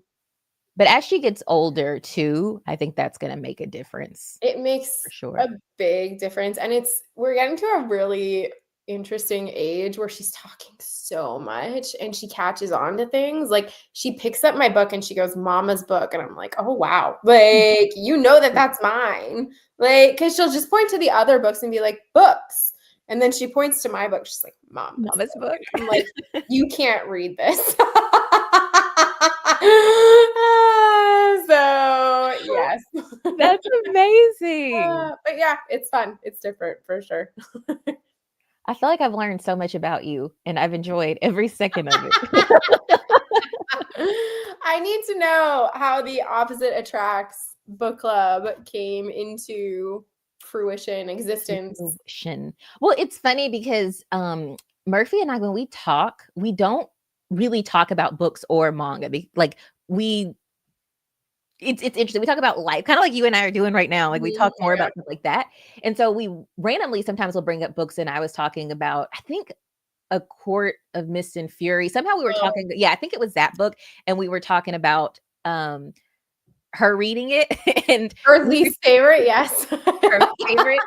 And we were just doing it. We are gonna do it by ourselves, and then we talked about it, and somehow it turned into us doing a book, and we are like, "What name Mhm. should we call it?" I think Murphy came up with Opposite Attract. I was like, "What's this something the same but different?" And she's like, Yeah, "Opposite Attract." that's funny. Yes, and so then we're like, "Okay, let's make it," we made it into a whole Mhm. thing, and, it's fun. It's interesting though, because going back to the negative talk, sometimes I'm like, "Oh," but I guess for that one, I make an excuse in my head Mhm. of like, I know I'm going into it not necessarily being fond. It's not even necessarily always the writing, but the Yeah. experience I know is not something for me. Yes. I remember when you guys picked up Bride, because I had read Bride earlier in the year, and I messaged Murphy and I was like, "Mm-mm." I loved her responses in It was reaction to that movie. so funny. It was so funny. She summarized all of my feelings about that book pretty much to a T. And it was funny because like I normally am in your camp where I I'm like, I align more with what you've enjoyed and read. And I was like, no. I don't think most people have I don't know why I enjoyed I don't think I rated it super high because the flow of the story I felt was kind of Yeah. wobbly, Yeah. but I had such a good time. It was I love crazy that. though. There were things though, I was just like, "Oh," I remember I think I told her I was gonna text her like, "Oh, Murphy, because I think I started reading it before her. Like, I did Yeah. not know they were gonna do all that in here." Yeah. But I ended up just seeing what she said, and she said a lot, and I was like, I "Okay, love that. I Yeah. I I I love that. vibe with this." I And need to ask because now I just remembered something. Did you ever end up reading A Court of Silver Flame? Have you read it yet? I DNF'd it because I'm so mad that it's about the other sister. Oh, girl, you gotta read it. You gotta read it. Oh. You and Gracia, the one who I did the live stream with, she's also. If you ever get to talk to her, she's she's like, but you like Aftermath. It is so good. It is so why would good. she not make it? I think what's the word? The advertising of that book really irks my nerves because I do not like that it is and I should let it go. I really should, but I do not like that it is with this series because it makes you it's like it threw me off. I am so invested in the characters in the Feyre and Reason, like those are my people, and now I have to. So here's the thing: I was so in your camp, and I was like, I'm not going to read it, and then everyone online was like, you have to read it, and I was like, fine, I'll read that stupid book, whatever. And I had an emotional journey with that book. It made me cry, Amber. Okay. I have cried for like 3 books. That is one of them. Was one of them The Way of Kings? It wasn't The Way of Kings, no. But so I've talked about this before on my channel. I think that Sarah J. Maas gets a lot of flack, and a lot of it I think is misogynistic because it's just people being people. But one of the things that I think she does exceptionally well is writing about trauma and writing about grief.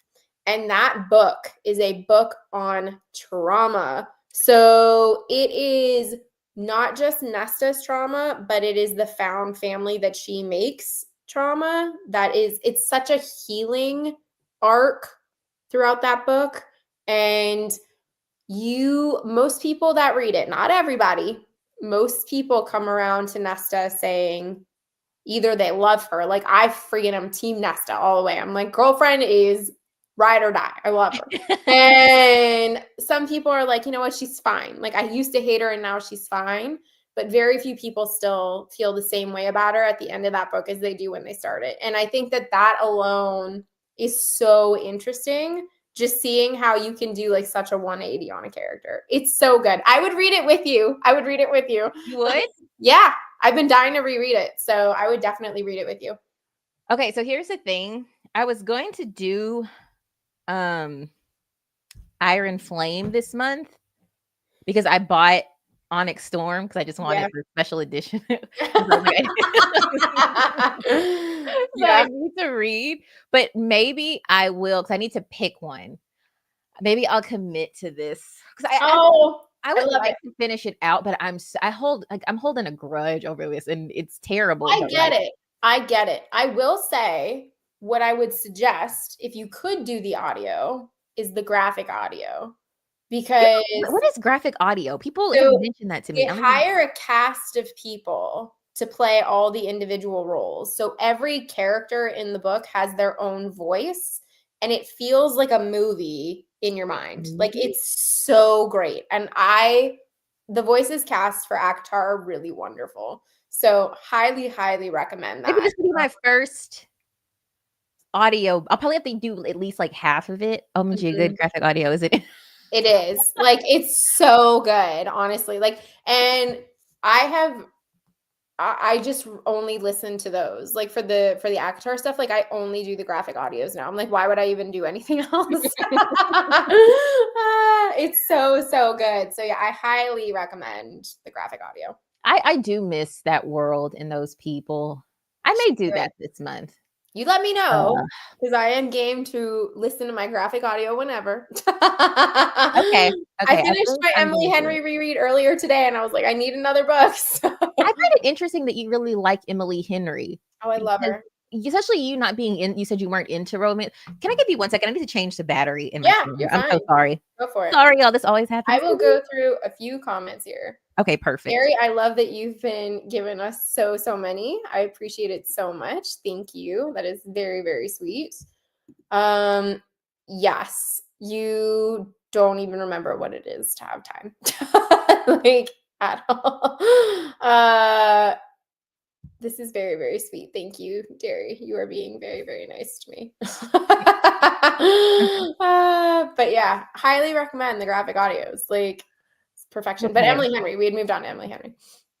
Yes, I will check out the graphic. I trust you. Yeah, so you not being that into romance, you said Mhm. in the past. I did like what did I read? I read Beach Read, People We Meet on Vacation. Mhm. I'm trying to see my books over there and maybe one more.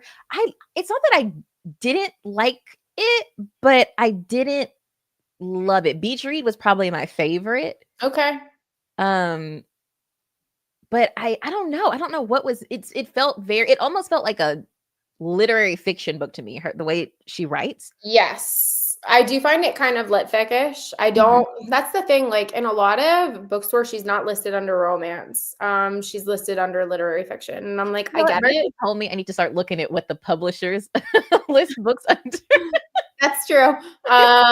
That's true, but the thing I love about Emily Henry is that I find the voices so distinct, and by the end of a book, I feel like I know why the FMC and the MMC are making the decisions they do. And I'm never left with any questions. Like I know them very fundamentally. And for me, it's like there's some things that I might not agree with that the characters do, but I'm like, but I know why they did it. And that for me is good. Like that's what I connect to.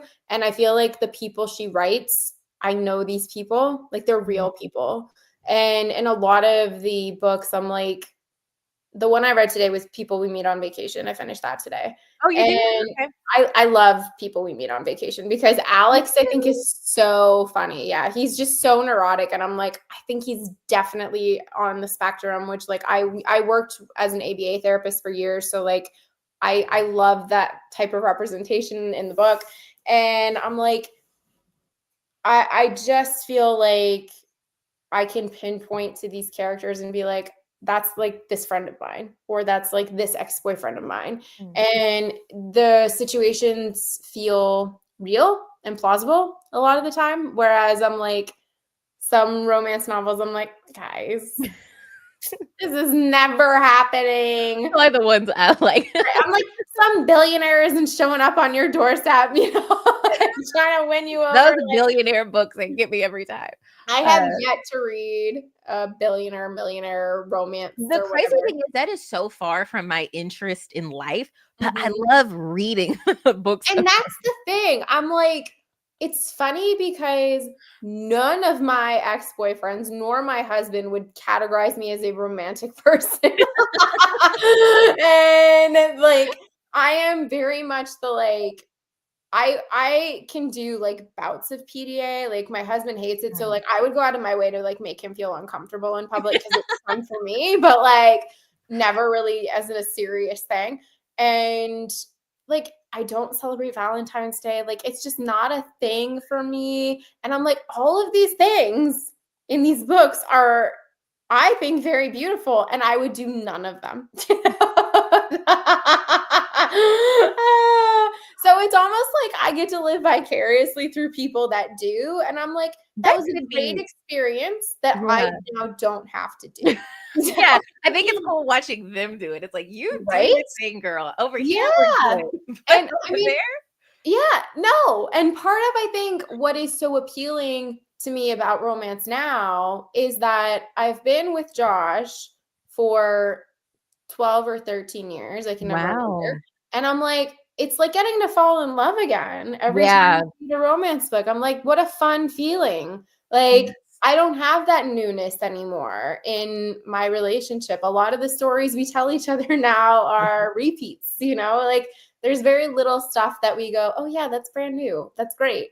And it's just different. It's evolved. Exactly. Like this is true, Derry.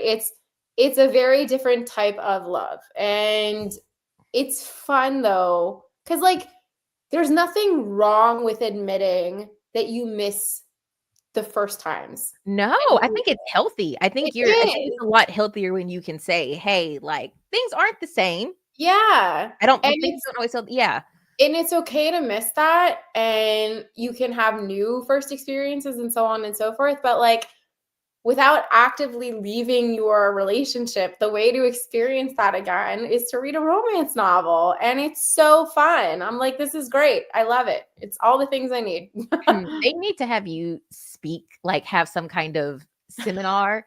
You would get people to read romance books by describing it that way. I've never, ever Maybe. heard it described in that manner. Do you think you've changed because of you becoming a romantasy writer, or do you think you've always kind of felt this way? Well, I guess you've only It's recently gotten funny more. because I loved rom-coms growing up, but like simultaneously also loved mafia movies. So there was like, The Laura right? lore. Like very strange dichotomy of things happening. But a few nights ago, I was in the worst mood. We were ghosted on childcare. I just had a No. crap day, and I was like, I just need to sit down and like tune out the world. And I was like, I'm gonna watch Ever After. And Right. I was like, I haven't watched Ever After in a long time, and it is the best Cinderella retelling other than the one with Brandy. And I was like, you know what? I'm gonna sit here and I'm gonna love my Ever After, and it's gonna be great. And I had a great time. And I sat back and I thought about it, and I was like, I loved these movies growing up. Like Yeah. 10 Things I Hate About You was arguably one of my favorite films. It is still one of my favorite films. I love The Princess Bride. Like, it's just, I think I've always kind of inherently loved it, but I didn't love reading it. I loved watching it because I got that dopamine hit. I'm a very visual person. And for me, it was seeing people fall in love type thing, like actually visually seeing it. And I Yeah. find now with audiobooks, I get that same thing because a lot of the romance audiobooks are dual narrated. And Oh, that's interesting. it's Okay. really nice because I get that counteraction in my mind where I'm like, oh, it's a male voice, it's a female voice, like, and I can visualize it a bit more clearly than I would just reading it on the page. So I think it's become more as I've become more of like a romantic-y type reader, but I Yeah. think the like little kernel of it was probably always there. How about you? Ooh. Like my takes on romance and everything. Sure. Yeah. Um, I've been Heath Ledger. Yeah. Yeah. Um, I think I've always liked the idea of romance. Like I've always liked the idea of it, but I didn't need it. Yeah. I felt very similar. I was like, I'm good. And I think this is why you did well in law school because I think this is the exact mentality of like the people that do higher education because you're like, I don't have time for both. And it's hard though Yeah. because I just can't I can't give that to people. So when I have to explain like this is just who I am and I'm not, Mhm. but I do oddly enough think the romantasy books and movies and romance books and all of that keep that alive in me. So because Yeah. I understand what it is Mhm. and what people want and how God whatever, but it's not my thing. But being in that and kind of having that, it keeps that little spark in there. I so get it. I so get it. Yeah, it was the only reason Josh and I dated during my graduate degree is because he lived in another country. Like I've been very vocal Which about honestly that. sounds so smart. I It like was really great. We saw each other once a month for like a long weekend, or if I had time off from school, I would go down there for like a week or 2 weeks. And I was like, this is good. Like, I've got time for you, and then I've got time for everything else, and they don't overlap. And it's not for everybody. I know it's not for everybody, but for situationally for me, it worked out really, really well. But it's funny because looking back on it now, I'm like, would I do that the same way? Like, would I do that again? And I'm like, I don't know if I would because, like, when you read these romance novels and things like that, I'm like, that sounds like it could be nice. I'm like, yeah. but would I actually do it? I don't know. Probably not. Like, I don't know. It's just, it's a fun hypothetical game simultaneously, but like, there's something kind of, it's like imaginary play, right? Mm. Where you are able to acknowledge the truths about yourself, but you can pretend to live this little fantasy like you would do those things for a little while, you know? Well, that's exactly, and that's why I get like, I love hearing people's opposing opinions on books, but Right? when they get so mad at things, I'm like, "But y'all don't understand that's the point." Like, Yeah. I'm not about to go out there and do half the stuff these people do in these books, but it's the I'm Yes. also not gonna have a shard blade. You can't just pick and choose when you think it's What do you mean you're not gonna have a shard I blade? know, right? How Exactly. dare I? Oh, It's man, like, yeah. yes, it's you they've and I get it because some things just seem, I guess, maybe a bit more taboo. I don't know, but it's all the same thing. It's all make believe. Yeah, and I mean, that's part of it, and I feel like this is it's funny, I've talked to several people on YouTube about it, but how a lot of lit fic readers and fiction readers will be like, I could never read fantasy because it's just not real. And I'm like, except all the themes that you deal with in a fantasy novel are real life things. Like, I'm like, excuse me, come again? Like, what was that? Well, I saw Uh, this TikTok and it was like, you're not a reader. Like it was like, you don't people don't consider you a reader if you read romantasy books. Like, I don't consider you a real. I I'm like, know. you guys, the act of reading exists no matter what the book is. You're Yeah. doing the art of Are your reading. eyes moving across a page? Like, that's reading. If your finger is going over braille, that's reading. If you're listening to it, still reading. Like, yeah, it's this whole thing. Like, I saw this post not that long ago, which like resonated so deeply in my soul. And it was, your ancestors didn't spend thousands of years dictating oral tradition for you to tell me that audiobooks don't count. And I'm like, thank you. I'm just like, y'all need to slow your roll. Like, this is exactly correct. Progression is a good thing. It's a Yeah, very good thing. Like, exactly. I could easily, and you too, as someone who is in higher education, you could be very much like, well, I only consider, these scholastic books. I would never in my life, I didn't even No. consider that reading. That to me was a task that I Yeah, had to do, exactly. so I'm not going to do that with other books. Like, I just think it's Mhm. all reading and it's just based on what you enjoy.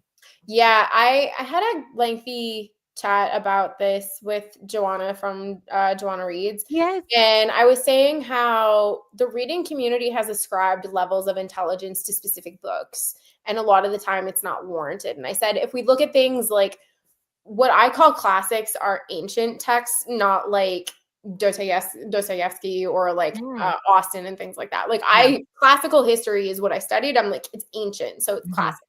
And I'm like, when you tell people that you've read the Iliad or the Odyssey, they go, wow. Like, and Yeah. it's like immediately people go, that's a smart person. And I'm like, why? And then someone says, well, I read ACOTAR, and they're like, well, it was nice knowing you. And I'm like, what does that even mean? Like, there is zero reasoning behind the fact that we ourselves as society have ascribed levels of intelligence to particular works, and it has become an infiltrating plague, I feel like, in the last 2-3 years especially, where like even with the release of Onyx Storm, all of these publications have been writing about Rebecca Yarros in a Yeah. way that is so degrading and misogynistic that I'm like, how is this a thing still? Like, how? It's mind-boggling to me. What's crazy is a lot of the people I know who read those books or Sarah J. Maas, they're attorneys, doctors, teacher. It's so insane. I'm like, but you wouldn't, if you were to just judge them because you Yeah. see them with that. I'm like, and it doesn't matter, right? Whatever career you have, that's Yep. not. But my thing is, if you're going to go off of that, you don't even know what these people do. They just like the book.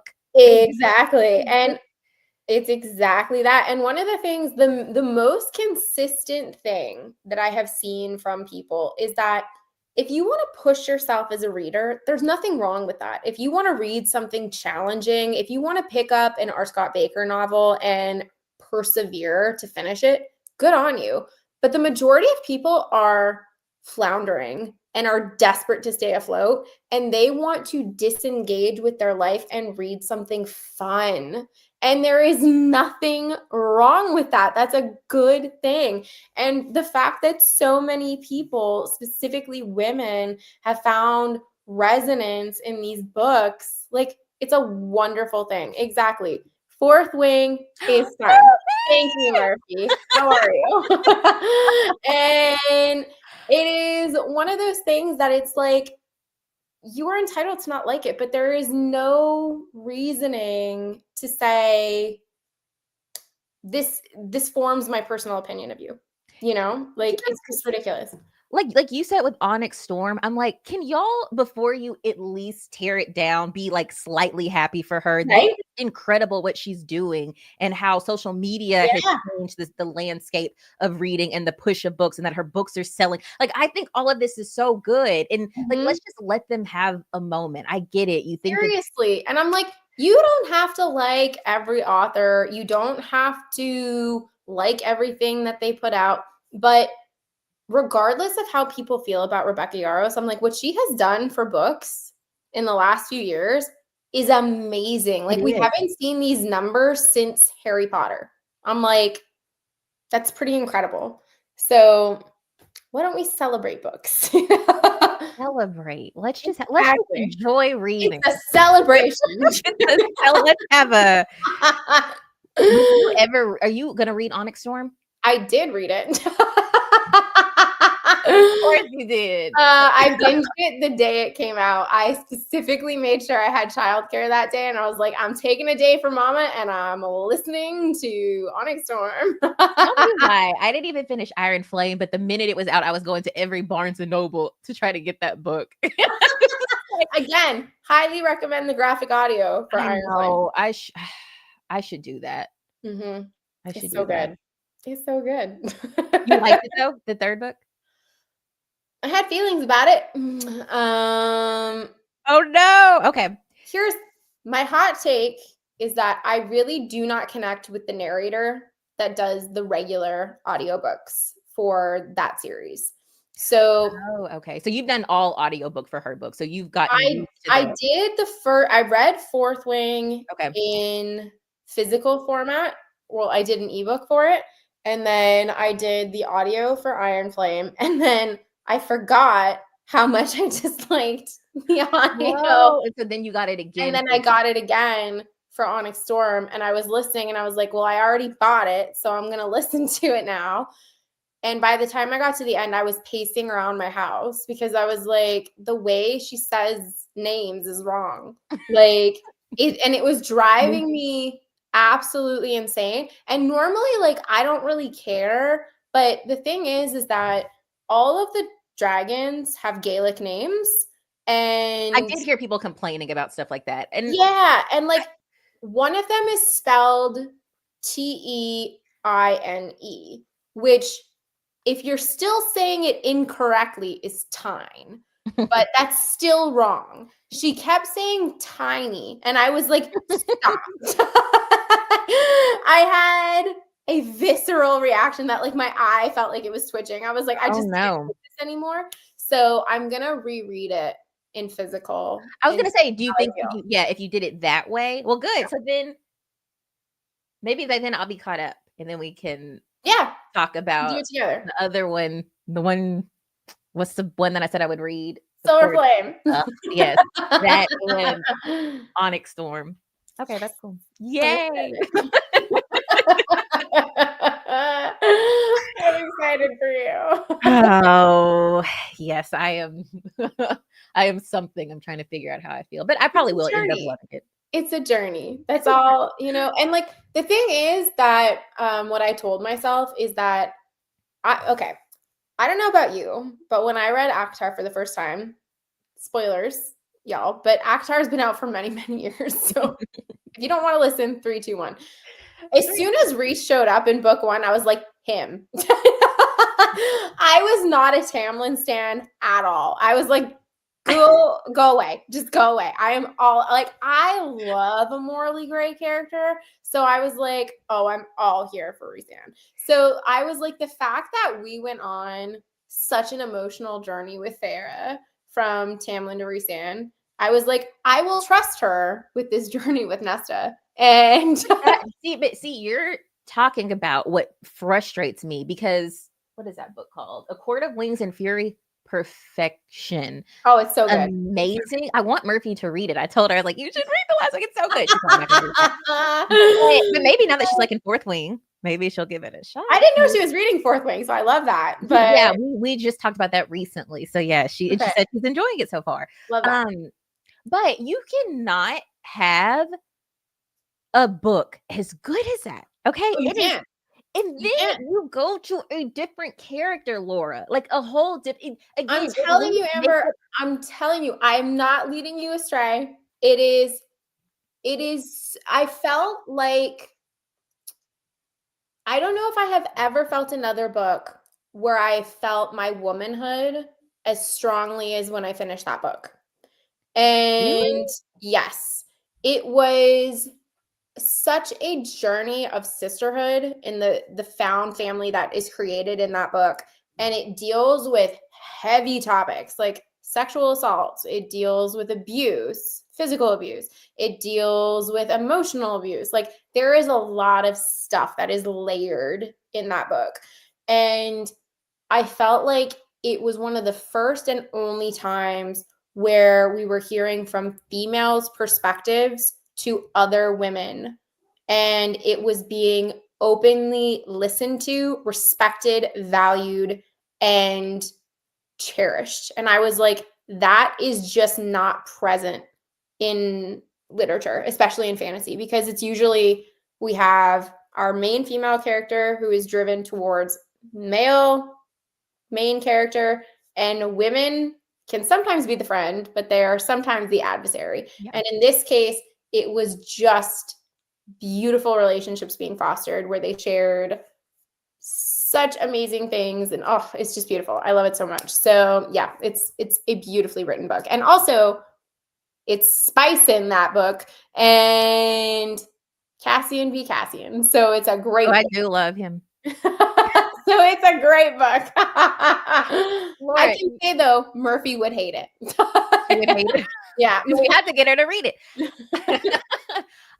First of all, I'm serious. You have such a way with words. You should literally be a writer. Bye, Murphy. Take care. Bye, Murphy. Yeah, I was trying to be funny, but I was saying that you should be a writer. I'm serious, and that's why I love the description of your book so much. You were so good at selling a story. Now I'm like, okay, I have to read it. That's a beautiful way honestly, to it's just so describe the book. good. Okay, but could you agree that she should have made it like its own thing? Or do you I like don't know how. So it is sort of its own thing because did you read the novella? Did I read the novella? I don't think I finished the novella. So the novella I don't really, think I did the novella. okay. That's the blue book, right? The thin Yes. blue book. Yeah, I don't think I read that. The novella is the transition between the characters. And I think that it's necessary, and it does what you're basically asking it to do, where it is a multi POV book. It has Reese, it has Farah, it has Nesta, it has Cassian, and it has more. And you see how Reese and Farah's story as like main characters has come to a very beautiful conclusion. And then how Nesta's and Cassian's is taking off, and how there is a lot to unpack there. So now I gotta read. Oh, you there gotta it is. read A Court the of novella. Oh, okay. Again, graphic audio. Because I will say the novella is hands down the worst of that series. Like, oh no. Yeah. But it's short, right? It looks short. It is short. The graphic novel is really fun. It's a good Christmas story because it takes place over the few days of winter solstice. So it's like got that Christmassy vibe. It ended. I thought, oh, now I'm giving too many spoilers. I was gonna say though, I wanted another book of action, but I think you got me hooked. I'll read them both. Yeah, I think it does what you want it to. And I think by the time you finish A Court of Silver Flame, you'll be like, all right, we're here. I'll give it a go and I'll see. And I'm hopeful that you will love it by the end. But yeah, I think you will. I will definitely be updating you as I read it. Yes, absolutely. Is this like other series with companion sequels? Yes, it is. So the first 3 books of ACOTAR are a completed trilogy, and then there are these subsequent books. There's going to be, I think, 2 or 3 more full-length ACOTAR books, and then I think 2 more novellas. She's contracted Wait, for what? Yeah, she's contracted for quite a few more. Wait, but is it Feyre ACOTAR or is it another? Can she stop doing that then? Why is she doing that? Because they're all still involved with each other. That's the But thing. that's more like a spin-off. Yes. But I think you will see when you read it that it makes sense. I started it and I was like, no. Get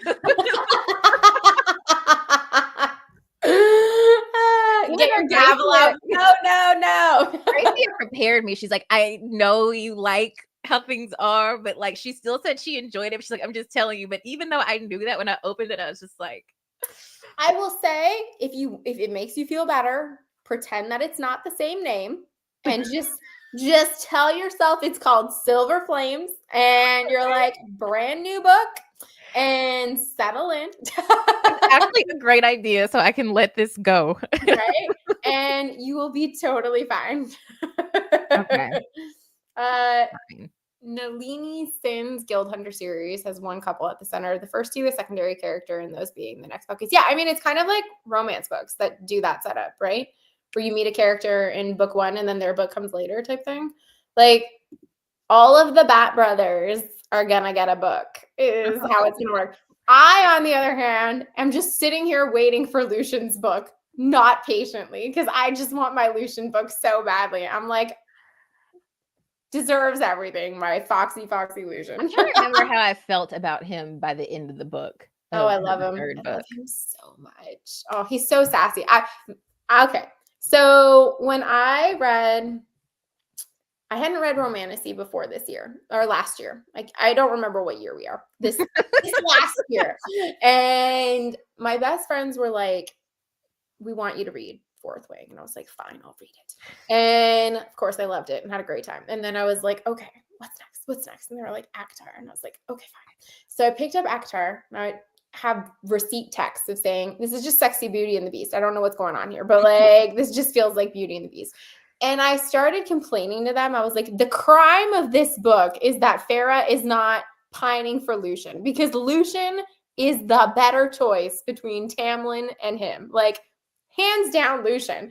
And I remember just being like, he is so sassy that I love him so much. And I just did a reread of the first 4 books in December, and I was like, confirmed. I love Lucian so much. See, I felt different. I liked him at first, but then when he would not stand up, I get it. That infuriated me. I get it. And he takes a lot of L's in Akamath, like a lot of them. But he takes quite a few W's in Akawar, and then again in Silver Flame. Oh gosh. Yeah. It's like they're all there. Me. But I do know his family background and all of that plays a so Eris. Oh my god, I love Eris too. I love Eris. Oh, I'm so excited. You're gonna read this book and I'm gonna be insufferable. It's gonna be great. No, I look forward to letting you know my thoughts on it. Exactly. It's my favorite. Oh, that's great. Are we talking about the same thing? I'm not sure According to Silver Flames or not, but so you're reading The Cruel Prince. I am. And you're loving that, which is exciting. Yes. Did you read the whole series? I did. It didn't hit for me as hard. I liked the second book quite a bit. Okay. But the third book, I think, was probably my least favorite. Okay. So that was a bit of a disappointment, but like, I'm very much in the minority with that series. So no, but it's good. It's good to hear.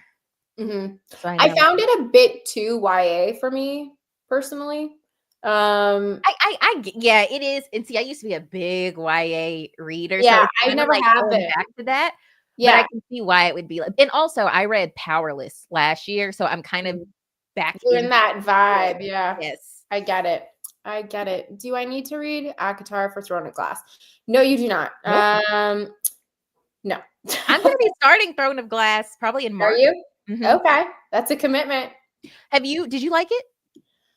I liked the last 4 books substantially more than the first 4, but this is very pertinent to what we were just saying in that the first 4 books are so YA in that series that I was like, what is happening here? And because, like, as you know, like, ACOTAR is my Roman Empire. I think about ACOTAR every day. And everyone was like, oh, wait till you read Throne of Glass. That's her magnum opus. And I was like, okay. So I read ACOTAR first, and then I started reading Throne of Glass. And I was like, what is this? This is not ACOTAR. And I was like, this is not at all the same thing. And whereas ACOTAR is a first-person, character-first driven story, Throne of Glass is a third-person, world-driven story. Where I feel like the characters do eventually come into their own, but it is much more big scale. It feels more like akin to an epic fantasy rather than a romantasy in many ways until you get to those latter books. So I enjoyed it. I'm actually debating rereading it to see if my opinion has changed since having read more romantasy. But I also loved Crescent City, so I'm thinking I might reread that instead. Okay, so I bought that. That's actually how Gracie and I started talking about ACOTAR and doing that video. Yeah. Because I did this little reel where I bought it because I was so excited when I was reading ACOTAR, but I never started it because I feel like people like that series the least. Or am I? I think that's probably correct, but I will say Bryce is my favorite of the female main characters that she's written. I love Bryce. Okay. And the thing that I think is hard for a lot of people is that it's an urban fantasy. So it's just such a tonal shift. But I think it is her book 2 of that series is the most fantasy book that she's written, if that makes sense. It's got like the most different characters, elements, plot, like layered on top of each other. And I think a lot of people didn't like that aren't big fantasy readers. They're more like dipping their toe into the genre. And that felt really heavy for them. So I enjoyed it. I love most of the characters in that series. It took me about 200 pages to really get into it. But like once this event happens in book 1, you're like, oh, okay. Like, the wheels are turning here. So it's fun. These books are commitment. So I'm mentally preparing myself. Okay. Yeah. So you would put ACOTAR, Crescent City, Throne of Glass? Yeah. Okay. Yeah. In terms of how I would rank them personally, which I know like would probably offend quite a few people, but it's just my preference. You own your preference. I do. But I'm excited for you. That's a fun reading bit that you've got going on. Thank you so much. Appreciate it. You've encouraged me to read a lot of different things. Yes, that's what I'm here to do. Well, we're coming up on almost 2 hours. Oh my gosh. You having given your time to me. I've loved chatting with you. I didn't even know it got to that point. So I definitely love chatting. I know, right? My cat is screaming at me in the background here because it's getting to the time where I'm supposed to feed him. Yes, so see the cat. That's usually my cutoff. But please tell the people where they can find you. Yes, I am on my YouTube channel. Well, my manga YouTube channel is Amber Alise, and then my book channel is Amber Alise Reads. So easy enough. I will go in and link those for you. Oh, you're sweet. I didn't do that earlier because I forgot. I was like, I need to do that, and then just sent you the link, and I was like, it's fine. It's not fine. You're great. You're great. We're doing just fine these days.